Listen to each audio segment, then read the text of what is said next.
আমি আজকে এক জায়গায় নামাজ পড়ছি, এক মার্কেটের মসজিদে। পড়ার পরে আমার একটা নতুন আন্দোলনের একটা চেতনা তৈরি হয়েছে। বাংলাদেশের মসজিদগুলোতে একাধিক জামাতে নামাজ আদায়ের ব্যবস্থা করা হোক। বাংলাদেশের প্রতিটি মসজিদে একাধিক জামাতে নামাজ আদায়ের ব্যবস্থা করা হোক। মসজিদে ঢুকে দেখি হুজুর অন্তত 50-60 জন লোক ইনফিরাদি নামাজ পড়তেছে, একা একা নামাজ পড়তেছে। মার্কেট মসজিদ, অন্তত 50-60 জন লোক একা একা নামাজ পড়তেছে। কিরে ভাই, এই 50 জন লোকের সামনে একজন দাঁড়িয়ে জামাতে নামাজটা পড়লে কি অসুবিধা ছিল? আপনারা আমাকে ইনসাফের সাথে বলেন, বাংলাদেশের শতকরা 80% মানুষের কেরাত শুদ্ধ নাই, কথা ঠিক? প্রথম প্রশ্ন হলো, আপনি কেমনে বুঝলেন আমাদের কেরাত শুদ্ধ নাই? বুঝলাম হলো, আমরা যখন মাহফিলের লোক জমাই তখন আপনাদের এলাকার অনেক নেতারা ঢোল বাজাইতে আসে, মাইক লইয়া ওনারা কি হ্যাঁ, দুনিয়ার সব নেতাগিরি পারে, মাইকে আউযুবিল্লাহ পারে না। দুনিয়ার সব পারে, মাইকে বিসমিল্লাহ পারে না। তার নেতার যদি এই দশা হয় তো খেতাকো কি দশা আমরা বুঝি না? বলেন, শতকরা 80% লোকের নামাজে তেলাওয়াত কি নাই? সহি নাই। বলেন, এবার বলেন নামাজ ভঙ্গের কারণ কয়টি? 19টি। বলেন নামাজ ভঙ্গের কারণ কয়টি? 19টি। এর মধ্যে প্রথম কারণ নামাজ অশুদ্ধ পড়া। প্রথম কারণ নামাজ অশুদ্ধ পড়া। এবার আপনাকে আমি জিজ্ঞেস করতে চাই, আমার আল্লাহ আমাদের প্রতি কত বড় দয়া করছে জানেন? ইমাম সাহেবের শুদ্ধ তেলাওয়াতের দ্বারা পিছনের 100% লোকের তেলাওয়াত ছাড়াই আল্লাহ নামাজ কবুল করে দিয়েছে। এখন এই পিছনের 100% নামাজি তেলাওয়াত না করলেও ইমামের শুদ্ধ তেলাওয়াতের কারণে তাদের নামাজ হয়ে যাচ্ছে। এবার এদেরকে প্রত্যেককে যদি বলা হয় তোমরা একা একা একা একা নামাজ পড়ো, তো 85% মানুষের যে তেলাওয়াত শুদ্ধ নাই, এই 85% মানুষের নামাজ হচ্ছে না। কেন হচ্ছে না?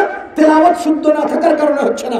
এখন আপনি বলেন 85% মানুষের নামাজ শুদ্ধ না, নামাজ না হওয়ার রাস্তা রাখবেন, নাকি একজন শুদ্ধ মানুষের পেছনে দ্বিতীয় জামাত তৈরি করে এই ইনফিরাদি 50-60 জন 100 জন 200 জন মানুষের নামাজকে শুদ্ধ করবেন? যদি মসজিদে অ্যানাউন্স করা হয় প্রথম জামাত হবে 100-1টায়, দ্বিতীয় জামাত হবে 1:40-এ, তৃতীয় জামাত হবে 2টায়, যদি জোহরের নামাজ প্রত্যেকটা মার্কেট মসজিদে, প্রত্যেকটা জনসমাগমের মসজিদে যদি এইভাবে টাইমিং করে নামাজটা পড়া হয়, খোদার কসম করে বলছি তখন আর ইনফিরাদি কেউ নামাজ পড়বে না। প্রত্যেকে প্রথম দ্বিতীয় তৃতীয় জামাতে, যারা আগে যারা পরে তারা পরে, যারা তারও পরে তারও পরে জামাতে নামাজ পড়বে। অন্তত 100% মানুষের নামাজ শুদ্ধ হবে।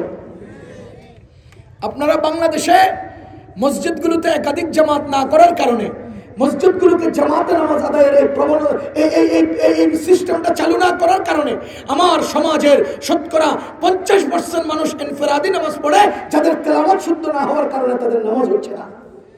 এজন্য প্রত্যেকটা মসজিদে দ্বিতীয় জামাতের আয়োজন করেন, সমস্ত মসজিদগুলোতে একাধিক জামাতের আয়োজন করেন, এলাকার মধ্যে অ্যানাউন্স করে দেন জোহরের নামাজ প্রথম জামাত এতটায়, দ্বিতীয় জামাত অতটায় পড়েন। হ্যাঁ, যদি বলেন একই জায়গাতে 2 বার ইমাম সাহেব দাঁড়িয়ে নামাজ পড়লে নামাজ হবে কিনা, ওই প্রশ্নে যদি এশকাল হয় তো জায়গা চেঞ্জ করেন।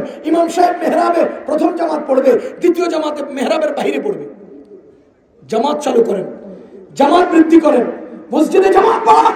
মুসল্লি জামাতে নামাজ আদায় করলে আমাদের নবীজি বলেন অন্তত 27 গুণ বেশি সওয়াব তোমাকে আল্লাহ দান করবে। সালাতুল জামাআতি তাফদুলু সালাতাল ফারদি বি27 দারাজা। জামাতে নামাজ আদায় করলে একাকী নামাজ আদায়ের চেয়ে 27 গুণ বেশি সওয়াব হয়। অথচ আমরা জামাত থেকে বঞ্চিত হই, অথচ আমাদের মধ্যে জামাতে অংশীদার হওয়ার আগ্রহটা কমে গেছে। কেন? আমাদের দেশগুলোতে জামাত, একাধিক জামাত হওয়ার সিস্টেম না থাকার কারণে। আরব দেশগুলোতে দেখেছি একদম একা জামাতে দাঁড়িয়ে গেছে, কেউ নাই পিছনে। এরপরে কিছু লোক আসছে ইক্তেদা শুরু করছে, আরো লোক আছে ইক্তেদা শুরু করছে, আরো লোক আসছে। এমনও দেখেছি শুধুমাত্র ইমাম সাহেব আল্লাহু আকবার বলে নামাজ শুরু করেছে, পিছনে 3 কাতার হয়ে গেছে মুসল্লি।